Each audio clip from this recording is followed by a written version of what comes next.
I accept your rejection, my alpha. The words fell from her lips like shattered glass. The grand hall, ablaze with torchlight and thick with the scent of ancient stone and wolf musk, went silent. Every breath held. Every heartbeat stopped. The assembled court, hundreds of the most powerful wolves in the realm, watched in frozen disbelief as the small Omega, with moon-pale skin and golden hair, stood before them all and spoke the forbidden words. I accept your rejection, Alpha Rowan. Simple, final, devastating. But it was not the rejected Alpha whose face held the room's attention. It was the figure on the obsidian throne, Adrian Blackthorne, the Lycan king. 7 feet of lethal muscle and barely restrained fury, with hair black as midnight and eyes that burned like molten gold. His fingers gripped the ancient stone armrests so tightly that cracks spiderwebbed across their surface. No one moved. No one dared breathe. Because when the Lycan king lost control, kingdoms burned.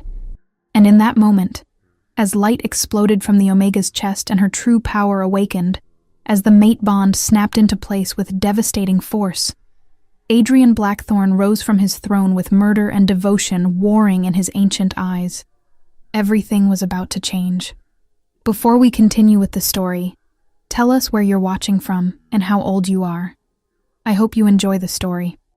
The words fell from her lips like shattered glass, each syllable cutting through the suffocating silence of the grand hall. Every breath in the room seemed to halt, every heartbeat suspended in disbelief as Seraphina Duskwood stood before the assembled court, her voice steady despite the trembling of her hands. I accept your rejection, Alpha Rowan. The court went quiet, so quiet that the crackling of torches along the stone walls sounded like thunder, so quiet that the rustle of silk gowns and the shuffle of boots became a symphony of shock. But it was not Rowan's face that held the room's attention in that moment. It was the figure seated upon the obsidian throne at the far end of the hall, his massive frame carved from shadows and moonlight, his eyes burning with an intensity that made even the bravest warriors look away. Adrian Blackthorne, the Lycan king, had gone utterly still. His long black hair cascaded over broad shoulders that seemed to fill the throne, his muscular arms gripping the armrests with such force that the ancient stone groaned beneath his fingers. No one moved. No one dared breathe. Because when the Lycan king lost control, kingdoms fell. Seraphina had not meant for any of this to happen. She had come to the capital city of Lunaris as little more than a ghost, an Omega from the forgotten Duskwood pack, summoned to the palace for reasons she did not understand. Her wolf had been silent for so long, buried beneath years of loneliness and rejection, that she barely remembered what it felt like to shift anymore. She was small, fragile in appearance, with skin as pale as winter snow, and hair the color of moonlit wheat. The court had looked at her with pity or disdain, a broken thing dragged before their magnificence. Alpha Rowan Ashford had been her childhood dream once, back when she still believed in destiny and fated mates. They had grown up in neighboring packs, and she had loved him with the desperate, aching love of youth. But Rowan had chosen power over fate. He had rejected their mate bond publicly, casting her aside to cement an alliance with a stronger pack through marriage to another. The rejection had nearly killed her. It should have killed her. Most Omegas did not survive the severing of a mate bond, but Seraphina had survived, and in surviving, she had become something else entirely, something she did not yet understand. Standing in the grand hall now, surrounded by the most powerful wolves in the realm, she felt that something stir within her.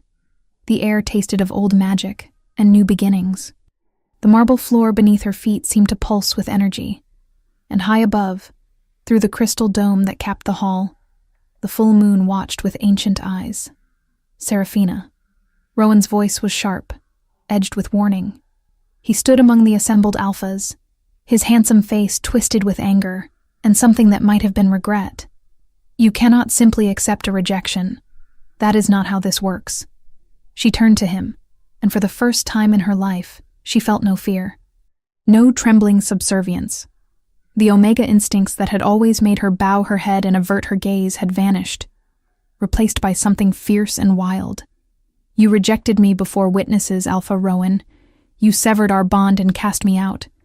Now I am accepting that rejection, officially and finally. I release you from any claim, any obligation, any tie that once bound us. You are free.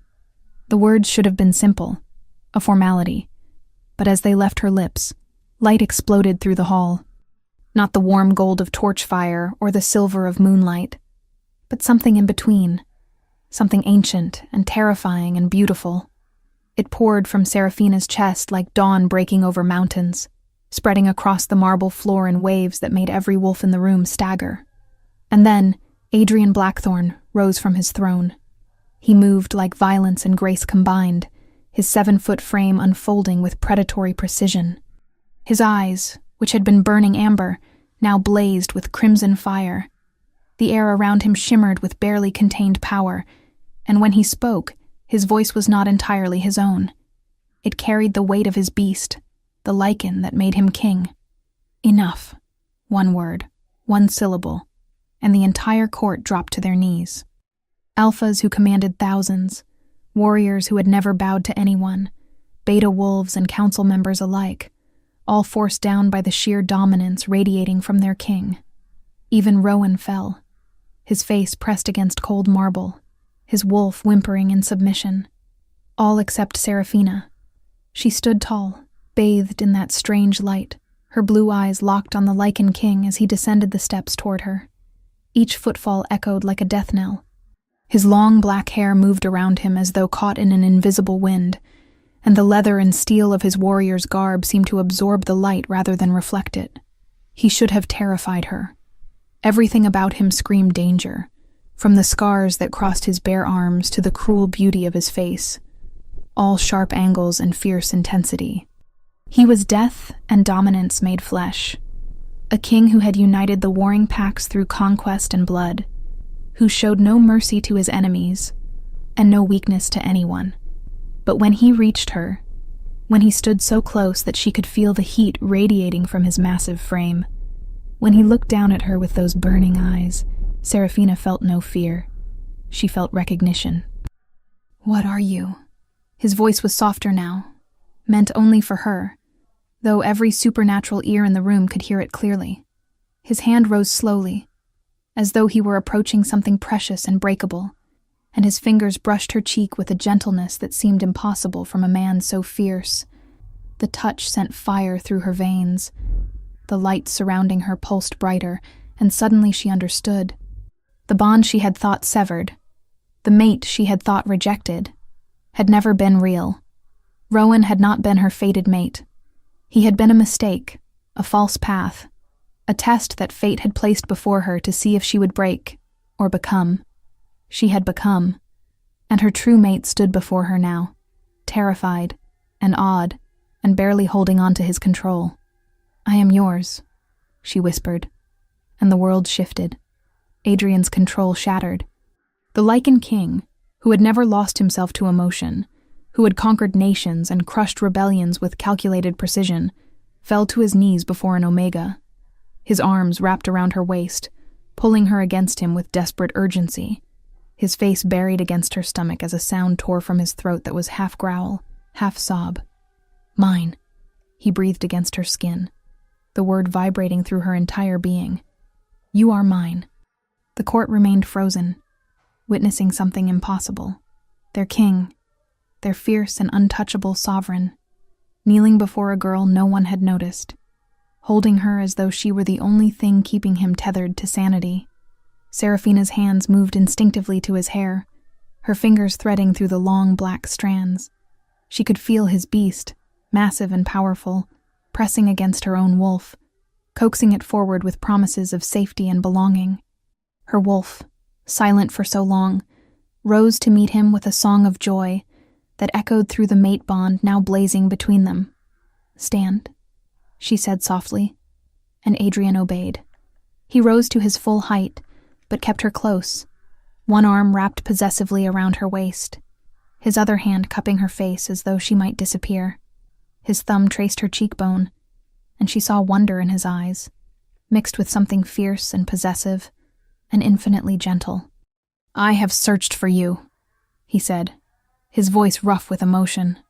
"For centuries, I have walked this earth alone, believing I was cursed to never find my mate. I conquered kingdoms trying to fill the void. I became something cold and hard because I thought there was nothing soft left in this world for me." His forehead touched hers, and she felt him trembling. "And all this time, you were here, suffering, being broken by fools who could not see what you truly are." "What am I?" Seraphina asked, because she genuinely did not know. The power still hummed beneath her skin, the light still danced around them both, and she felt changed, transformed by his recognition. "You are mine," Adrian repeated, as though that were the only answer that mattered. "You are my mate, my queen, my redemption." His lips brushed her forehead with devastating tenderness. "You are the reason I was born to be king, so that I could be strong enough to protect you, to deserve you, to keep you safe from a world that tried to destroy something precious." Behind them, the court began to stir. Rowan lifted his head, his face pale with understanding and horror at what he had done, what he had rejected. The other alphas watched with a mixture of shock and calculation, already adjusting their political strategies now that their king had found his mate. The council members whispered among themselves, and the servants pressed against the walls, eager to spread the gossip of what they had witnessed. But Adrian did not care. He lifted Seraphina into his arms as though she weighed nothing, cradling her against his chest with infinite care. She gasped at the sudden movement, her hands gripping his shoulders, feeling the solid muscle beneath her palms and the steady, powerful beat of his heart. "The council meeting is over," Adrian announced, his voice carrying that tone of absolute authority that no one questioned. "Anyone who wishes to contest my claim to this woman may challenge me now." Silence. Not even a whisper. To challenge the Lycan king was death, but to challenge him for his mate would be something worse than death.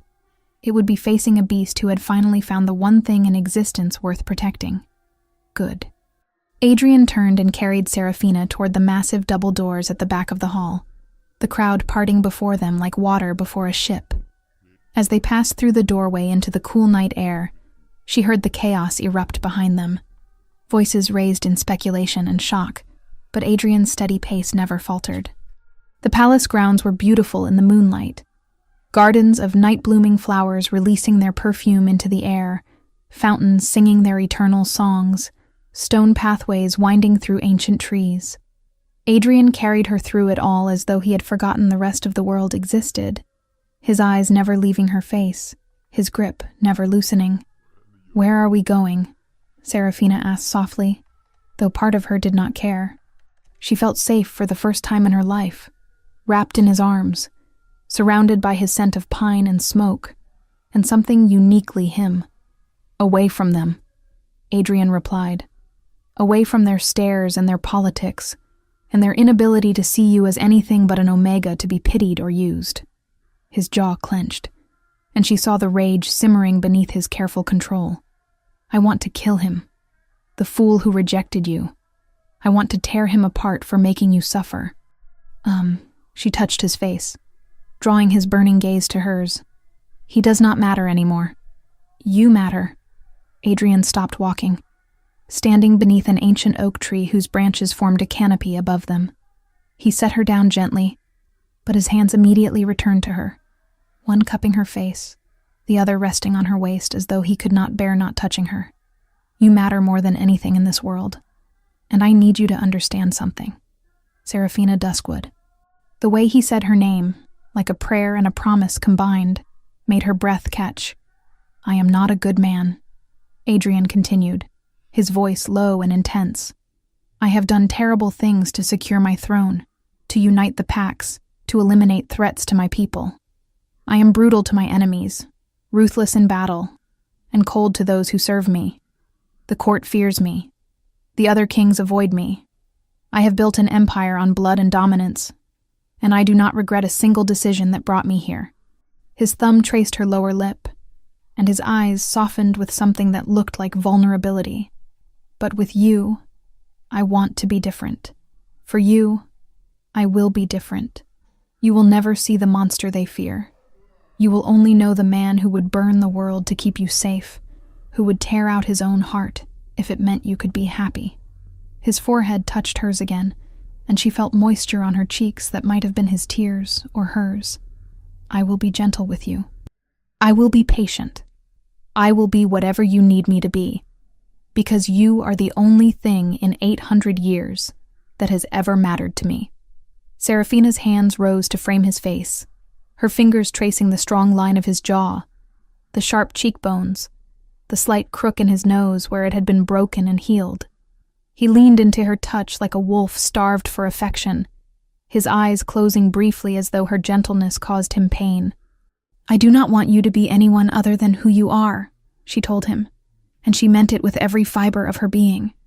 You are my mate, Adrian Blackthorne, the fierce king and the gentle man, the warrior and the protector. I do not fear you. I never could. His eyes opened, and what she saw there stole her breath. Need. Desperate, aching need. Loneliness that stretched back centuries. And underneath it all, love that was already blooming between them like wildflowers in spring. Too strong to be stopped. Too beautiful to be denied. I have lived too long alone, Adrian whispered, and the admission seemed to cost him. I did not know how empty I was until I saw you standing in that hall, accepting a rejection that should never have been given, glowing with power that those fools could not even comprehend. In that moment, everything I have ever done made sense. Every battle, every sacrifice, every cold night alone, it was all leading me to you. Then we have both been waiting, Serafina replied softly, waiting for the moment when fate would finally bring us together. He kissed her then, and it was nothing like she had imagined. It was soft and questioning, a brush of lips that asked permission even as it promised devotion. His hands cradled her face with such careful reverence that tears spilled down her cheeks, and when he tasted those tears, he pulled back with a sound of distress. I am sorry, he breathed against her lips. Did I hurt you? She laughed through her tears, a sound of joy and wonder. No, you could never hurt me. These are happy tears, my king. Adrian, he corrected, his voice fierce. When we are alone, you call me Adrian.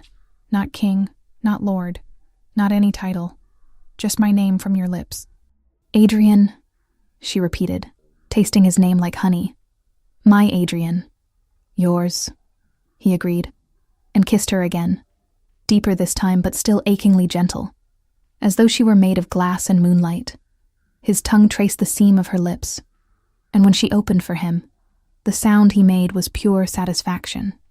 The kiss grew heated, their bond flaring brighter, their wolves calling to each other in voices of joy and hunger. When they finally broke apart, both breathing hard, Adrian rested his forehead against hers and laughed. The sound was rusty, as though he had not laughed in years, but it was genuine and warm and full of wonder. I do not know how to do this, he admitted. I have spent centuries learning how to be a king, a warrior, a leader, but I do not know how to be a mate. I do not know how to love someone without destroying them with the weight of what I feel. Serafina smiled, her hands still cradling his face. Then we will learn together, because I have never been loved before, not truly, and I do not know how to accept it without fear, but I want to try. With you, I want to try. He nodded, and she saw something in his expression ease, some tension she had not realized he carried. Together, he agreed. I can do anything if you are beside me. They stood beneath the ancient oak for a long time, holding each other as the moon traveled across the sky and the night deepened around them. Adrian told her things he had never spoken aloud, about the loneliness of command, about the weight of a crown that could never be set down, about nights when he had stood on his balcony and howled his despair to an uncaring moon. She told him about her childhood in the Duskwood Pack, about the rejection that had nearly killed her, about the years of silence when her wolf had disappeared, and she had thought herself broken beyond repair. And with each confession, with each shared pain, their bond grew stronger. The mate mark began to form on her neck, a silver pattern that looked like wolf tracks leading to a crown, and Adrian traced it with reverent fingers, his touch sending shivers through her entire body. "Will you come with me?" he asked finally, as dawn began to paint the eastern sky with shades of rose and gold. "To my chambers, to my home, to my life. I know this is sudden, and I will wait if you need time, but every instinct in me is screaming to claim you, to mark you, to make it so clear that you are mine that no one would ever dare question it." Serafina looked up at him, at this fierce king who had fallen to his knees before her, who had carried her away from the court like she was precious beyond measure, who had bared his soul beneath an oak tree and asked her to learn to love alongside him. "Yes," she said simply. "Take me home, Adrian." The smile that broke across his face was blinding. He lifted her again, and this time when he carried her, it was at a run, his supernatural speed making the world blur around them as he raced through the palace corridors toward the royal wing. Servants scattered before them, and guards saluted sharply. But Adrian did not slow until he reached a set of massive double doors carved with wolves and crowned with silver. He shouldered through them into a chamber that stole her breath. It was enormous, the ceiling lost in shadows far above, dominated by a bed that could sleep 10 people comfortably. But despite its size, the room felt warm, lived in. Books lined shelves along one wall, weapons hung on another, and through massive windows, she could see the city of Lunaris spreading out below them, lit by the first rays of dawn. Adrian set her down carefully in the center of the room and stepped back, his hands clenched at his sides as though it took all his control not to touch her. "This is my sanctuary," he said quietly. "No one enters without my permission. Not servants, not guards, not even council members. It is the one place in this palace where I can simply be, without the weight of the crown." He turned to face her fully, and she saw vulnerability in his eyes. "I want you here, Serafina. Not as a guest, but as the other half of my soul. I want to wake up beside you and fall asleep holding you. I want your scent in my bed and your laughter in these halls. I want everything with you, but only if you truly want it too." She walked to him slowly, her heart so full it ached. When she reached him, she took his hands in hers, feeling the calluses from sword and claw, the warmth of his skin, the slight tremor that betrayed his nervousness. "I want this," she told him. "I want you, all of you, the king and the man, the fierce and the gentle. I want to build a life with you, to learn what it means to be your mate and your queen. I want to fill this room with our love until it overflows." Adrian's control snapped. He pulled her against him, his mouth finding hers in a kiss that was all hunger and need and desperate relief. His hands roamed her body, not to claim, but to learn, tracing her curves through the simple dress she wore, mapping every inch of her as though memorizing something sacred.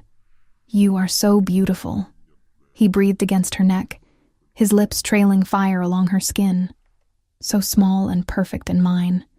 I could hold you with one hand, break you without meaning to, but all I want is to worship every inch of you."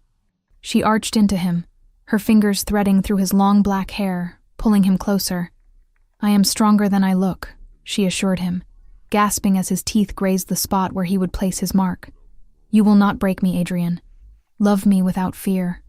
He groaned, the sound vibrating through her chest, and suddenly they were moving. He lifted her easily, carrying her to the massive bed and laying her down with such careful reverence that she wanted to weep. He followed her down, caging her body with his much larger frame but careful to keep his weight off her. "Tell me if I am too much," he demanded, his eyes searching hers. "Tell me if you need me to stop, to slow down, to be gentler. I will carve out my own heart before I hurt you." In answer, she pulled him down for another kiss, showing him without words that she trusted him completely. Their bond blazed between them, gold and silver light filling the room as they came together for the first time. Two souls finally united after centuries of searching, two broken pieces made whole. Adrian was achingly careful with her, treating her as though she were made of spun glass, but she could feel the leashed power in him, the beast that wanted to claim and possess, but held back for her sake. She encouraged him with soft words and gentle touches, showing him that she wanted all of him, not just the carefully controlled version. When he finally marked her, his teeth sinking into the soft skin of her neck, the pleasure that ripped through her was transcendent. Their bond snapped fully into place, a connection so complete that she could feel his emotions as clearly as her own. His fierce joy, his overwhelming love, his relief at finally finding her mixed with her own wonder and happiness until she could not tell where he ended and she began. "My mate," Adrian breathed against her skin as he sealed the mark with his tongue, healing it into a beautiful scar that would announce her status to anyone with eyes. "My queen, my everything." "Yours," she agreed, her voice shaky with emotion. "Always yours." They lay together afterward, tangled in silk sheets as dawn filled the room with golden light. Adrian held her close, one hand stroking her hair with infinite gentleness, the other resting possessively on her hip. She could hear his heart beating beneath her ear, strong and steady, the rhythm already becoming her favorite sound. "What happens now?"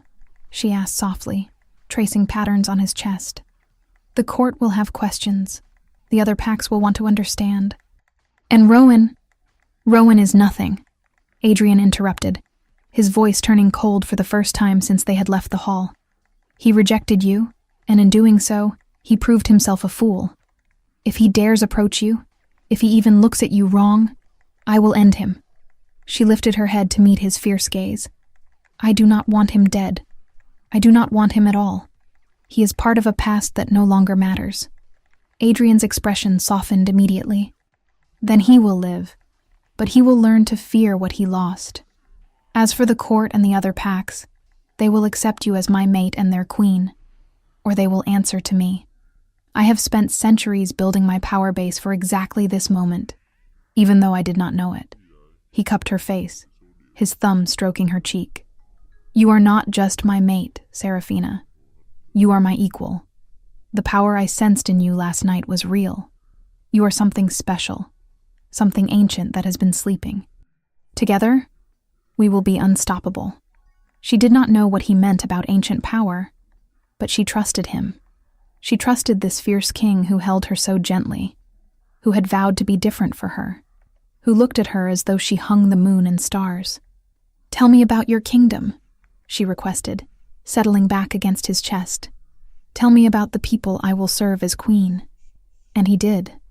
As the sun climbed higher in the sky, Adrian told her about the United Packs, about the territories he governed, about the challenges they faced and the dreams he had for their future. His voice was warm and animated as he spoke of his people, and she heard the love he had for them, even as he described the hard decisions he had to make. She listened and asked questions, learning about the world she would help him rule, about the responsibilities she would shoulder.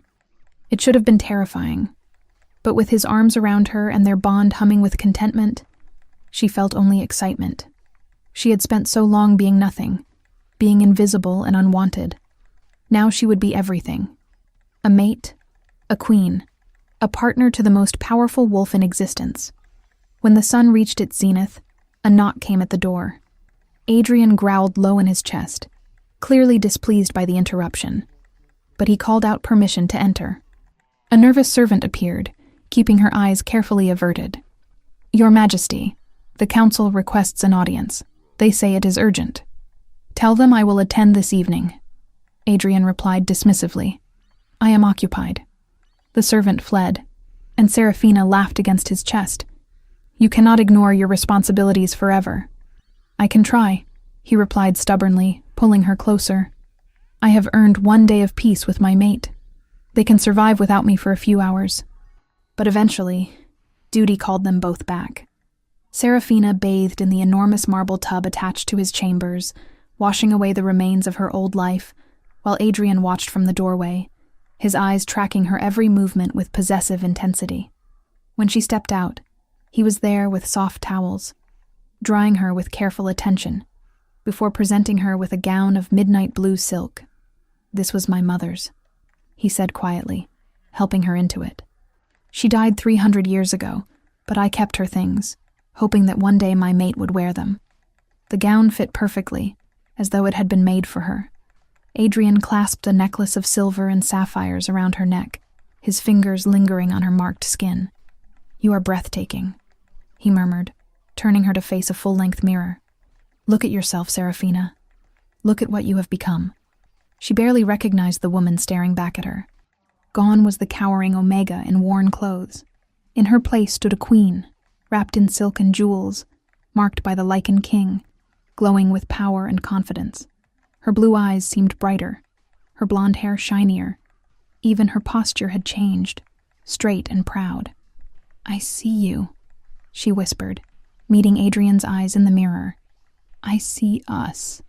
He kissed the top of her head, and together they prepared to face the court. Adrian dressed in his formal regalia, black leather and silver armor that made him look every inch the warrior king. He strapped weapons to his body with practiced efficiency, and she watched the transformation as he became the fierce ruler his people expected. But when he looked at her, when he took her hand in his, the gentleness returned. "Stay close to me," he instructed. "The court will test you, probe for weakness.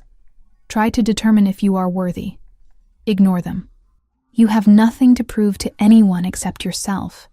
The council chamber was full when they entered, every important alpha and beta in the kingdom present, along with the high-ranking warriors and advisors.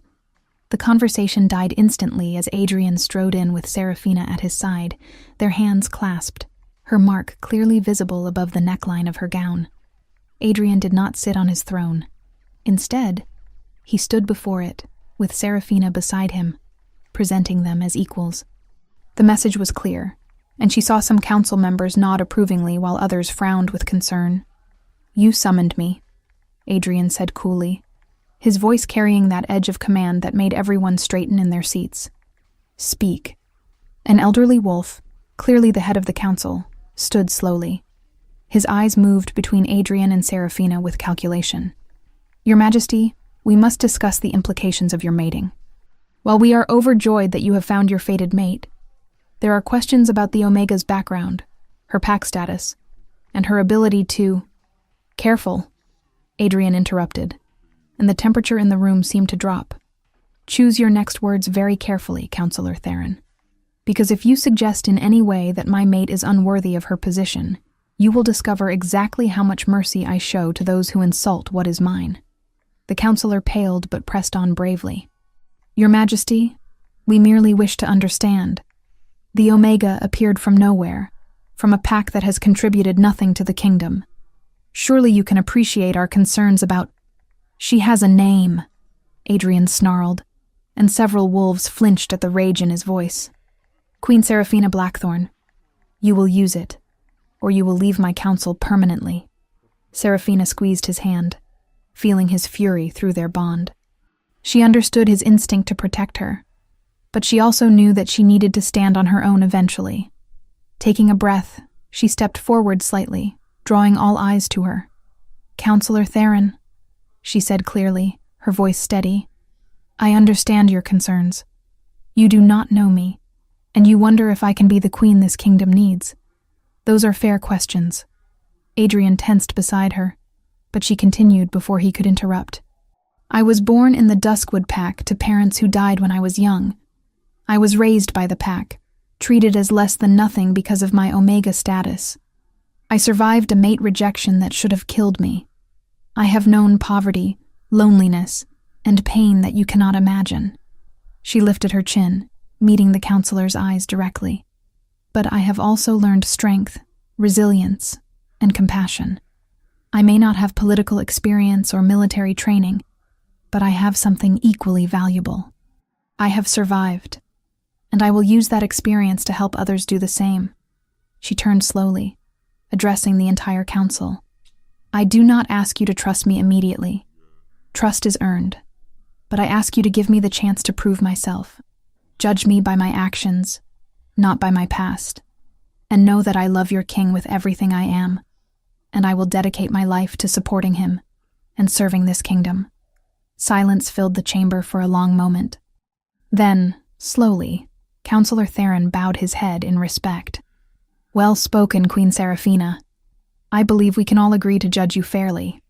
Adrian pulled her back against his side, pride and love radiating through their bond. "My mate has more grace than I do. he said, his voice lighter now. She is willing to give you a chance to prove yourselves worthy of her. I suggest you take it. The rest of the council meeting proceeded smoothly. They discussed territory disputes, trade agreements, and preparations for the upcoming harvest festivals. Serafina listened carefully, learning the rhythms of governance, asking occasional questions that proved she was paying attention. Adrian included her in every decision, turning to gauge her reaction, valuing her input even when she had little knowledge to offer. When the meeting finally concluded and they returned to their chambers, Adrian swept her into his arms and spun her around, his laughter filling the room. You were magnificent, he declared, setting her down and kissing her soundly. The way you stood up to them, the way you demanded respect without arrogance. You are already a better queen than I could have hoped for. She blushed under his praise. I merely told the truth. You showed them strength, Adrian corrected, his hands framing her face. You showed them that being an Omega does not mean being weak. You showed them why you are my equal. That night, as they lay tangled together in his massive bed, Serafina felt a contentment she had never known. Adrian held her close, his large frame curved protectively around her smaller one, his breath stirring her hair. Through their bond, she could feel his peace, his satisfaction at finally having her where she belonged. I love you, she whispered into the darkness, the words coming easily despite her inexperience with such declarations. Adrian's arms tightened around her. I love you more than life itself, he replied, his voice thick with emotion. You are my redemption, Serafina, my salvation. Everything good in me exists because you exist. She turned in his arms to face him, seeing his features softened by shadows and moonlight. Tell me about your past, she requested. Tell me about the 800 years before we found each other. And he did. Throughout that night and many nights that followed, Adrian shared his history with her. He told her about his childhood in a time when the packs were constantly at war, about watching his family killed by raiders, about rising through the ranks through skill and savagery until he was strong enough to claim the throne. He told her about the battles he had fought, the enemies he had vanquished, the hard decisions that had shaped him into the king he had become. But he also told her about the loneliness, about centuries spent watching others find their mates while he remained alone, about the growing coldness in his heart as year after year passed with no sign of his fated partner, about nights when he had wondered if he was cursed, if some ancient magic had decided he was too dangerous, too broken to deserve love. I became harder, he admitted, his fingers threading through her hair. I built walls around my heart because it hurt too much to hope. I focused on duty, on building my kingdom into something unshakable, because if I could not have love, at least I could have purpose. But you never stopped hoping entirely, Serafina observed, and he nodded against her forehead. No, even when I told myself I had given up, some part of me kept searching. Every face in every crowd, every new pack member, every visiting dignitary. I would check for any sign of recognition, any hint of the mate bond. And then you appeared in that hall, glowing like an avenging angel, and I knew. Before you even spoke, before you accepted that fool's rejection, I knew you were mine. She kissed him softly, pouring all her love into the gesture. Then we were both waiting, both becoming who we needed to be so that when we finally found each other, we would be ready. Are you ready? Adrian asked, pulling back to study her face. Ready for everything that comes with being my mate? The politics, the dangers, the weight of a crown? I can protect you from many things, but I cannot shield you from all of it. I am ready, Serafina assured him, especially if you are beside me. The days that followed were a whirlwind of activity. Serafina began her education as queen in earnest, spending hours with advisors learning about pack law, trade routes, diplomatic protocols, and military strategy. Adrian was never far from her side, supporting her through the overwhelming influx of information, clarifying points she did not understand, and occasionally snarling at advisors who showed impatience with her questions. The court slowly warmed to her, her genuine interest in their concerns, her willingness to listen, and her obvious devotion to Adrian won over even the most skeptical council members. She established a routine of walking through the city each week, speaking with common wolves, hearing their grievances, and bringing their concerns back to the palace. Adrian accompanied her on these walks, his presence ensuring her safety, while his silence allowed her to connect with his people. She watched him carefully during these excursions, noting how he balanced being approachable while maintaining the respect due a king. He would nod at warriors, acknowledge merchants, and occasionally stop to speak with children who were brave enough to approach. But she also saw the moments when his control slipped. When a drunk wolf made a crude comment about her appearance, Adrian had him against a wall with one hand around his throat before she could blink.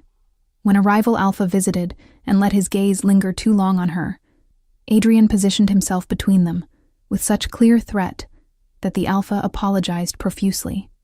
When news arrived of bandits attacking a border village, Adrian's rage was terrible to behold, and he personally led the warriors who hunted them down.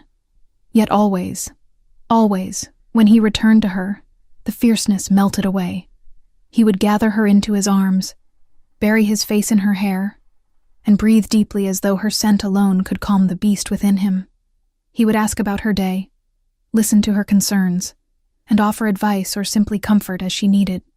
"You are my anchor," he told her one evening as they sat together on the balcony of their chambers, watching the sun set over Lunaris. "When I am out there, dealing with threats and politics and the endless demands of kingship, I can feel myself becoming colder, harder, but then I return to you, and you remind me that there is still softness in the world, still beauty and kindness and love." She leaned against his solid warmth, her head resting on his shoulder. "You are more than you believe yourself to be. I see the way your people look at you. They do not just fear you, Adrian. They respect you. They trust you to keep them safe. And beneath the fierce exterior, they know there is a good man. They know that because of you," Adrian insisted. "You bring out the best in me, Serafina. Before you, I was a king. With you, I am complete." 2 months after their mating, Serafina woke to find Adrian already dressed in his battle armor, strapping weapons to his body with grim efficiency. Fear shot through her, and she sat up quickly, clutching the sheet to her chest. "What is wrong?" He turned to her, and she saw the cold fury in his eyes. "The northern packs are rebelling. They claim I have grown soft since finding my mate, that I am distracted and weak. They think this is the perfect time to challenge my authority." Ice filled her veins. "When do you leave?" "Within the hour." He crossed to the bed and knelt beside it, taking her hands in his much larger ones. "I have no choice, Serafina. If I do not put down this rebellion swiftly and decisively, others will follow. I must remind them why I am king." She nodded, understanding even as her heart ached at the thought of him in danger. "How long will you be gone?" "A week, perhaps 2. No more." His jaw clenched. "Every moment away from you will be torture, but I must do this. I must keep you safe, and the only way to do that is to eliminate threats before they grow stronger." "Then go," she said, cupping his face with trembling hands. "Do what you must. I will be here when you return." Adrian's control wavered. He pulled her from the bed, crushing her against his armored chest, his face buried in her hair. "I have never feared battle before," he admitted roughly. "But now I have something to lose. Now I have you, and the thought of not returning, of leaving you alone." "You will return," Serafina interrupted fiercely. "You are the strongest wolf alive, Adrian Blackthorn. You will crush this rebellion and come back to me, because I will not accept any other outcome." He laughed shakily and kissed her with desperate intensity, as though trying to memorize the taste of her. "I love you," he breathed against her lips. "More than anything in this life or the next." "I love you," she returned. "Now go. The sooner you leave, the sooner you can come home." Watching him ride out at the head of his army was one of the hardest things Serafina had ever done. She stood on the palace walls, her hand pressed over her heart where the mate bond throbbed with Adrian's determination and barely concealed worry. She remained there long after the last warrior disappeared from view, until the sun climbed high in the sky and her ladies-in-waiting gently coaxed her back inside. The week that followed was torture. Serafina threw herself into her duties, keeping busy so she would not think about Adrian in battle, facing enemies who wanted him dead. But at night, alone in their massive bed, she felt his absence like a physical wound. She could feel him through the bond, feel his exhaustion and his fury, the brief moments of savage satisfaction when he won a skirmish, the cold determination when he planned his next move. And she sent him her love through that bond, a constant stream of warmth and encouragement, letting him know that she was safe, that she missed him, that she believed in him. On the 8th day, Serafina was in the council chamber reviewing trade agreements when she felt it. Pain, sharp and sudden, lancing through her chest. Adrian's pain. She gasped and clutched the table, her vision blurring as she experienced his wound secondhand. He had been hurt, badly, but the bond was still strong. He was still alive. "Your Majesty." Counselor Theron rose in alarm. "What is wrong?" "The king," she managed. "He is injured." The council erupted in chaos, but Serafina barely heard them. She focused on the bond, sending everything she had through it. Her strength, her love, her absolute faith that he would survive. She felt his response. A wave of love so intense it brought tears to her eyes, and then determination as he forced himself to keep fighting despite his wound. Hours passed in agony. Serafina paced the council chamber, unable to rest, unable to think about anything except Adrian. The counselors tried to convince her to retire to her chambers, but she refused.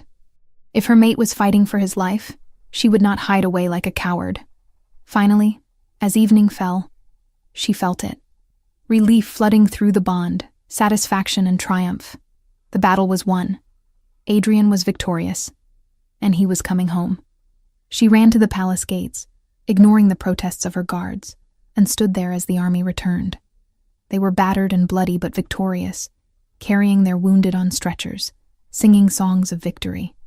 And at their head, atop his massive black warhorse, rode Adrian. He looked terrible. A bandage wrapped around his ribs, visible beneath his torn armor, and blood stained his clothes. But his eyes found hers immediately, and the smile that broke across his face was brilliant. He dismounted before his horse had fully stopped, and Serafina launched herself at him, not caring about propriety or the blood or the watching army. He caught her, wincing slightly but holding her tight, his face buried in her neck as he breathed in her scent. "You are home," she sobbed against his shoulder. "You came back to me. Always," Adrian vowed, his voice rough with exhaustion and emotion. "I will always come back to you. Nothing in this world or any other could keep me from your side." The army cheered around them, celebrating not just their victory, but their king's love for his queen. Adrian kissed her there in front of everyone, a claiming that left no doubt about where his heart belonged. When he finally pulled back, he kept one arm around her waist, as though he could not bear to let her go even for a moment. "Take me home," he requested quietly. "Let me wash off the blood and death. Let me hold you and remember why I fight." She did exactly that. She led him to their chambers, helped him remove his armor, and carefully cleaned his wounds. The injury to his ribs was serious, a deep gash from an enemy's blade, but already healing thanks to his supernatural constitution. She bandaged it with gentle hands, pressing kisses to the surrounding skin, her tears falling on his chest. "Do not cry for me," Adrian murmured, wiping her tears away. "I am fine. This wound is nothing compared to the agony of being away from you. You could have died," Serafina whispered. "I felt it when you were hurt. I felt your pain, and I was terrified." He pulled her up to straddle his lap, mindful of his injury but needing her close. "I had you in my heart," he told her, his hands cupping her face. "Every time I struck down an enemy, I thought of you. Every strategy I devised, every order I gave, it was all to end the battle quickly, so I could return. You kept me alive, Serafina. Your love was my shield." She kissed him desperately, pouring all her relief and love into the connection. He responded with equal fervor, his hands tangling in her hair, his body responding to hers despite his exhaustion. They came together slowly, carefully due to his injury, but with an intensity that left them both shaking. It was not just physical, it was a reaffirmation of their bond, a celebration of his survival, a promise that they would always find their way back to each other. Afterward, as they lay tangled together in the darkness, Adrian told her about the battle, about the northern alphas who had believed the rumors of his weakness, who had thought finding a mate had made him soft, about the moment when he had shown them exactly how wrong they were, defeating their strongest warriors in single combat while injured, forcing them to submit or die. They understand now, he said darkly. Finding you did not make me weak. It made me more dangerous than ever, because now I have something worth protecting. Now I have a reason to be merciless. I do not want you to be merciless because of me, Serafina protested, and he kissed her forehead. Not merciless to everyone, just to those who threaten what is mine. The northern packs will not rebel again. I made sure of that. She decided not to ask for details. She was learning that there were parts of Adrian's life as king that she did not need to understand fully. He carried the burden of difficult decisions so that she did not have to, protecting her from the harsher realities of ruling while still treating her as his equal in all things that mattered. The months that followed were peaceful. Spring turned to summer, and with it came festivals and celebrations. Serafina took on more responsibilities, overseeing charitable works, mediating disputes among lesser packs, and serving as Adrian's advisor on matters that required compassion rather than strength. She discovered she had a talent for diplomacy, for finding compromise when others saw only conflict. Adrian watched her growth with obvious pride, his love for her becoming legendary throughout the kingdom. Stories spread of how the fierce Lycan king worshipped his Omega queen, how he deferred to her judgment, how he would stop in the middle of a council meeting if she entered just to kiss her forehead and ask about her day. It should have been seen as weakness, but instead, it made him seem more human, more relatable, and his people loved him all the more for it. But beneath the surface of their happiness, something was changing. Serafina had begun to dream, vivid visions that felt more like memories. She saw herself in ancient times, standing on a battlefield with power radiating from her hands. She saw other Omegas, strong and fierce, not submissive but equal partners to their alphas. She saw a world where strength was not measured only in physical dominance, but in wisdom, compassion, and an ancient magic that had long been forgotten. The dreams grew stronger, more insistent, until one night she woke gasping, power crackling along her skin. Adrian was beside her instantly, his hands on her shoulders, his voice urgent. Serafina, what is wrong? She looked down at her hands, seeing them glow with that same strange light from the night they had mated. I remember, she whispered in wonder and fear. Adrian, I remember who I am, what I am. He pulled her close, his heart racing beneath her ear. Tell me. And she did. In halting words, she explained what the dreams had revealed, that Omegas had not always been weak, that in ancient times they had been vessels for great power, healers and seers, and the balance to alpha dominance, that somewhere in history, that power had been suppressed, buried beneath centuries of tradition and hierarchy until everyone forgot what Omegas had once been. The rejection, Serafina said slowly, pieces falling into place. When Rowan rejected me, it should have killed me. But instead, it broke something open inside me. It shattered the barriers that had been keeping my true nature suppressed. Adrian listened intently, his mind working through the implications. So you are not just my mate. You are something more, something powerful. I am what Omegas were always meant to be, Serafina confirmed. Equal to alphas, not beneath them. Different, but not lesser. And I think somehow the universe knew. It kept me from Rowan because he was not strong enough to stand beside me. It waited until you were ready, until there was an alpha powerful enough to not feel threatened by what I could become. I could never be threatened by your strength, Adrian assured her, his voice fierce. I want you strong. I want you powerful. I want you to be everything you were meant to be.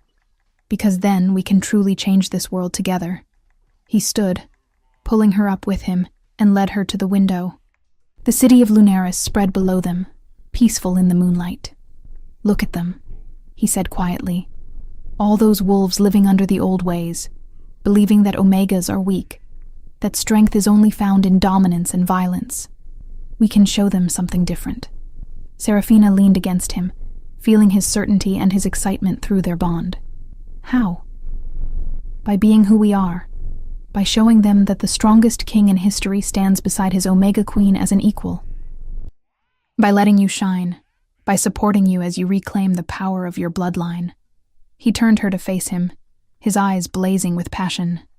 "We will not force change on anyone. We will simply live our truth and let them see that there is another way." Over the following months, that is exactly what they did. Serafina stopped hiding her power. She used it to heal wounds that would have been fatal, to resolve conflicts with wisdom that seemed beyond her years, to protect the palace when threats emerged. She trained with Adrian, learning to fight not despite being an Omega, but in ways that honored her unique strengths, and the kingdom watched. They saw their fierce king defer to his queen's judgment. They saw him learn from her, grow with her, become even better because of her influence. They saw that she did not diminish him but enhanced him, that together they were unstoppable. Other Omegas began to change. Inspired by their queen, they started speaking up, pursuing their own talents, refusing to be relegated to subservient roles. Some Alphas resisted, clinging to old ways, but others embraced the shift, finding that their Omega mates had strengths they had never been allowed to show. It was a revolution, but a quiet one. A fundamental reshaping of society that happened one changed mind at a time, one couple choosing equality at a time, one parent teaching their children differently at a time. And through it all, Adrian and Serafina remained at the center, living proof that love and respect could create something stronger than dominance ever could. On the anniversary of their mating, Adrian surprised her by leading her back to that ancient oak tree where he had first carried her. The gardens had been transformed, lit by thousands of lanterns, flower petals scattered along the paths, and beneath the oak, he had placed a simple stone bench. "I wanted a place that was just ours," he explained as they sat together, her body tucked against his side, away from the throne room and the council chamber, a place where we are just Adrian and Serafina, not king and queen, where we can remember how we started. She turned in his arms, overwhelmed by love for this fierce, gentle man who had become her entire world. "I would have nothing without you," she told him. "You gave me more than a crown or a kingdom. You gave me myself. You showed me that I was never broken, only waiting to be found. And you showed me that strength is not the absence of softness," Adrian replied, his thumb tracing her lips. "You taught me that I could be king and man, warrior and mate. You made me complete." They kissed beneath the ancient oak, surrounded by lantern light and night-blooming flowers, while above them, the full moon watched with approval. The same moon that had witnessed their mating, that had guided them to each other across centuries of waiting. When they finally pulled apart, Adrian rested his forehead against hers. "I have something for you," he said softly, reaching into his pocket. He pulled out a small box and opened it to reveal a ring, silver inlaid with a pattern that matched her mate mark. "This is not necessary," Serafina protested, even as tears filled her eyes. "We are already bonded." "But I want you to have it anyway," Adrian insisted, slipping it onto her finger, "so that every time you look down, you remember this moment. Remember that you are loved beyond measure, cherished beyond reason, and treasured beyond anything else in my long life." She threw her arms around his neck, holding him as tightly as she could. "I love you," she whispered against his throat. "I will love you until the stars fall from the sky and the moon forgets to rise. And I will love you beyond even that," Adrian vowed, "into whatever eternity awaits us, in this life and any that come after." They stayed beneath the oak until dawn painted the sky with rose and gold, talking and laughing, and simply being together. And when they finally returned to the palace, hand in hand, they walked not as king and queen, but as partners, as equals, as two souls who had found each other against impossible odds and created something beautiful from their union. The years that followed were full of challenges and triumphs.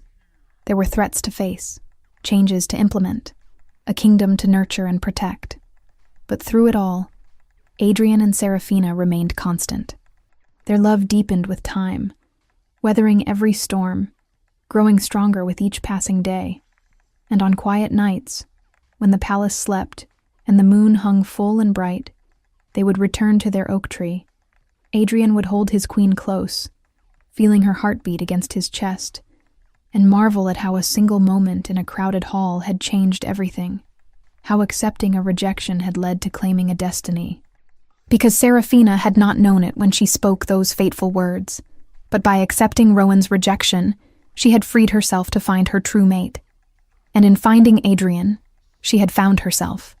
The court had gone quiet that day, and the Lycan king had lost control. But in losing control, he had gained everything. And together, they had created a love story that would be told for generations, a reminder that sometimes the greatest strength is found in surrender, that true power comes from partnership, and that fate always finds a way to unite those who are meant to be together. Under the oak tree, in the moonlight, with the kingdom sleeping peacefully around them, the Lycan king held his Omega queen and knew perfect contentment. The centuries of loneliness were forgotten, the battles and scars irrelevant. All that mattered was the woman in his arms, the bond that connected their souls, and the future they would build together.